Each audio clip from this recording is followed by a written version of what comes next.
Hello student, good morning. Welcome to Tresca Spoken English Academy. Here is the chapter number 9 of standard 5.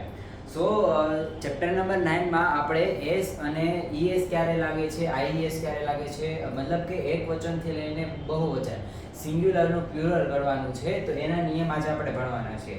Singular એકવચન બહુવચન કેવી રીતે, દાખલા તરીકે તમે ગુજરાતીમાં સ્ત્રી છે તો સ્ત્રીઓ કરો છો, હિન્દી છે તો એમાં લડકી છે તો લડકીયા કરો છો.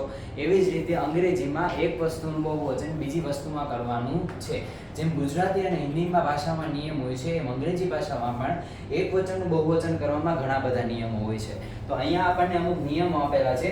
એકવાર આપણે નિયમોને રિવાઇઝ કરી લઈએ. ફર્સ્ટ નિયમ આપણને આપેલો છે, સામાન્ય રીતે નામની અંતે એસ લગાડવાથી તેનું બહુવચન થાય છે. હવે કોઈ પણ નોર્મલી નામ છે કે રૂમ છે તો રૂમ્સ, વોલ છે તો વોલ્સ, ટીવી છે તો ટીવીઝ, મતલબ કોઈ પણ વસ્તુ જે આપણને છે તો એની જો તમને ના ખબર પડતી હોય તો તમે તુક્કો પણ લગાવી શકો. આની પાછળ એસ લગાડવાથી તેનું બહુવચન થઈ જાય છે.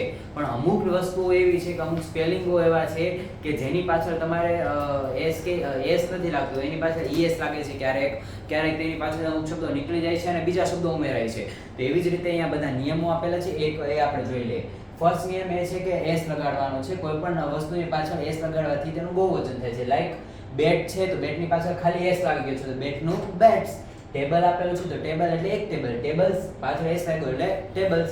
એવી રીતે અમુક ઘણા આના સિવાય બીજા ઘણા બધા શબ્દો હોય છે, તે આપણે રિવિઝનમાં પાછળ જોશું.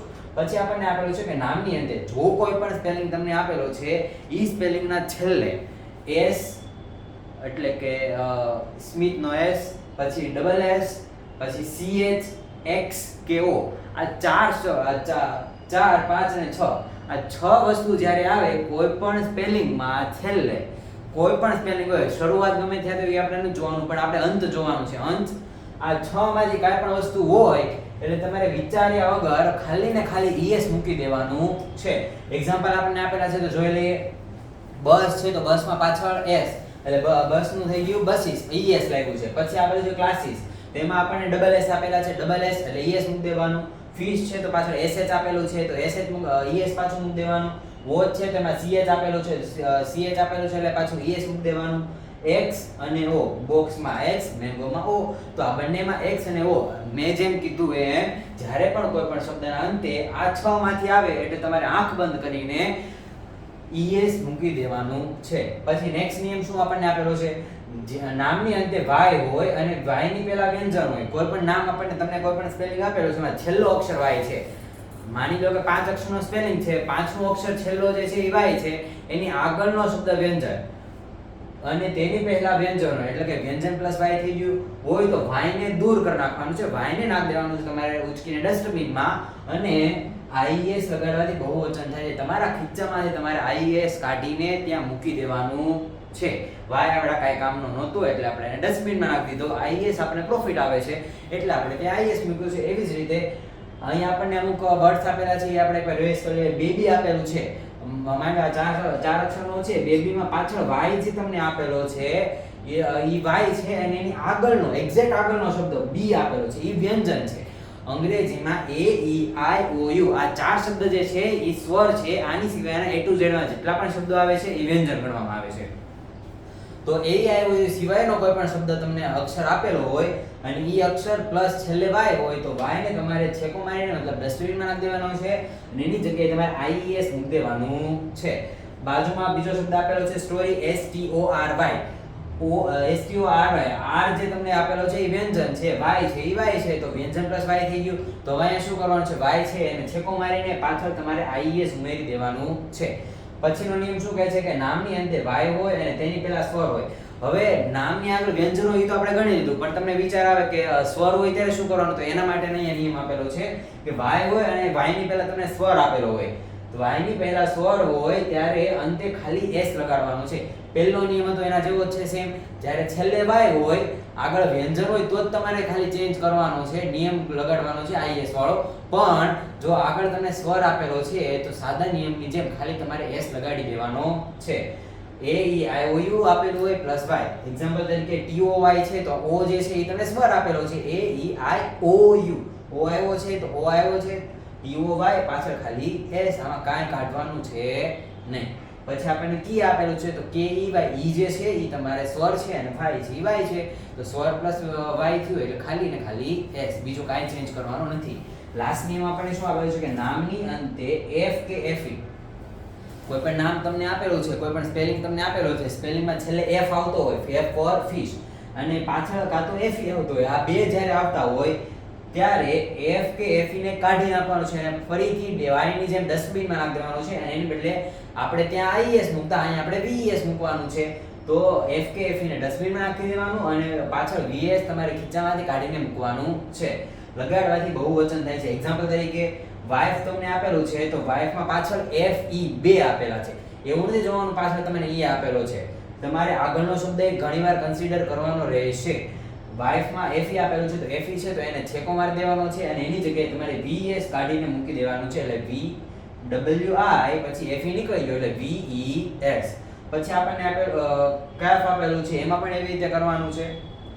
પછી આપણને આપેલું છે કે અનિયમિત રૂપો. આ અમુક શબ્દો એવા હતા કે જેમાં નિયમનો ઉપયોગ થાય છે, પણ આની સિવાયના અમુક અપવાદ હોય છે. દાખલા તરીકે તમે સાયન્સ ભણો છો તો એમાં પણ અમુક, તમે મોટા થઈને સાયન્સ ભણશો તો એમાં પણ અમુક અપવાદ આવશે. તમે ગણિત હોય તો એમાં દાખલામાં અમુક અપવાદ આવે, અમુક નિયમો એવા હોય.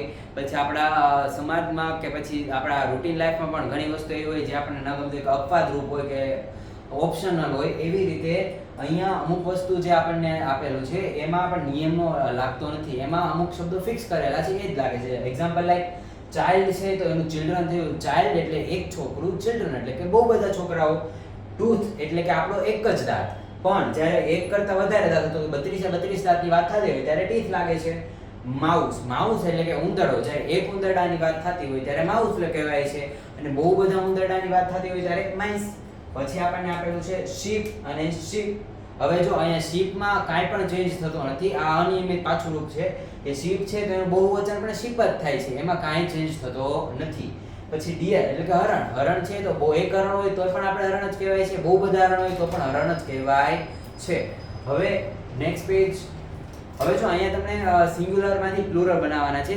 એક્સરસાઇઝ આપણે પહેલા કરીએ તો પહેલો શબ્દ આપણને અહીંયા લેટર આપેલો છે. હવે જો અહીંયા આપણને લેટર આપેલો છે તો એનું બહુવચન કેવી રીતે કરવાનું? આપણો ફર્સ્ટ નિયમ તમે યાદ કરો. જ્યારે આમાં પાછળનો પેલા શબ્દ જોઈએ, આમાં નથી વાય કે નથી એફ કે નથી એફી, કાંઈ પણ આપેલો નથી, એટલે અહીંયા બીજો એ કોઈ નિયમ લાગશે નહીં, ખાલી લેટરની પાછળ એસ લગાડી દેવાનો છે. તો LETTERS લેટર્સ. પછી આપણને આપેલું છે ડે. ડે માં પાછળ આપણને વાય આપેલો છે. અહીંયા જો હવે આપણે ત્રીજો કે ચોથો નિયમ હતો, આપણે એક તમારે પેજ ફેરવીને જોવાનું છે. પાછળ તમને વાય આપેલો છે, એની આગળ તમને AEIOU એટલે કે સ્વર આપેલો છે. એટલે મેં તમને કીધું હતું એમ, જ્યારે પણ આવું સ્વર પ્લસ વાય આપેલો હોય ત્યારે ખાલી એસ લગાડી દેવાનું છે. તો ડે નું શું થઈ જશે? ડેઝ. પછી આપણને બોલ આપેલું છે. બોલમાં પાછળ કાંઈ નથી એવું કે આપણો એક નિયમ પણ લાગતો નથી, એટલે કે સાદો નિયમ, ફર્સ્ટ નિયમ એટલે બોલનું બોલ્સ.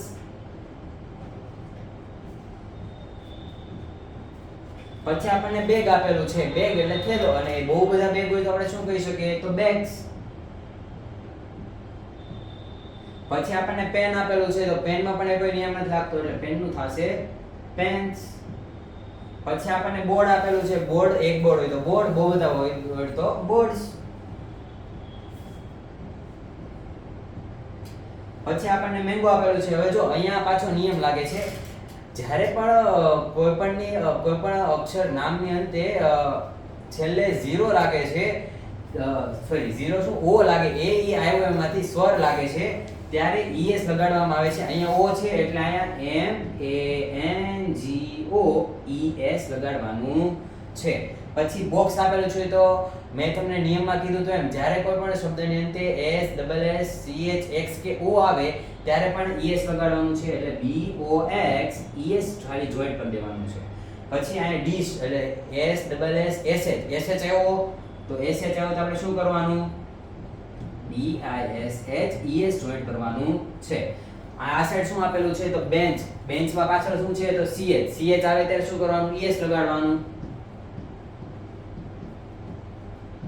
ES જોઈન્ટ કર્યું.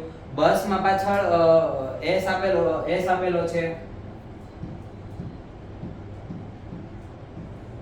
પછી ક્લાસ તો ડબલ એસ છે તો ES લગાડવાનું છે.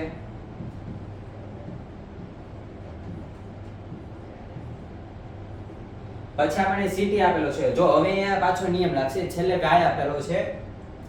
વાય ની આગળ સ્વર નથી, હવે વ્યંજન છે એટલે આપણે નિયમમાં ફેરફાર કરવા, નિયમ હતો એ આપણે અહીંયા લગાડવાનો છે.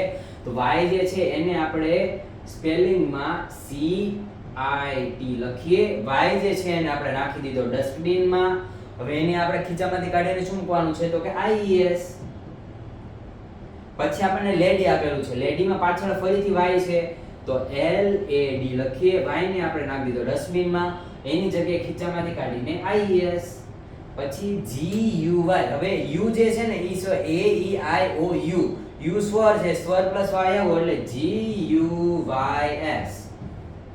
પછી લીફ, હવે જો લીફ તમને આપેલું છે અને અહીંયા નાઇફ આપેલું છે, આ બંનેમાં કેવું છે પાછળ F અને FE બંને આવે છે, તો આપણે એ નિયમ હતો કે F કે FE આવે તો એ બંનેને આપણે કાઢી નાખવાના છે, એની બદલે VS મૂકવાનું છે. તો લીવ નું થઈ જશે લીવ્સ VS અને નાઇફ નું નાઇફ્સ. પછી એપલ આપેલું છે તો એપલમાં તો સાદો નિયમ જ લાગશે, પાછળ ઈ આપણને આપેલો છે તો APPLES. Thank you for watching. Next લેક્ચરમાં આપણે આના પછીનું ચેપ્ટર જોઈશું. Thank you.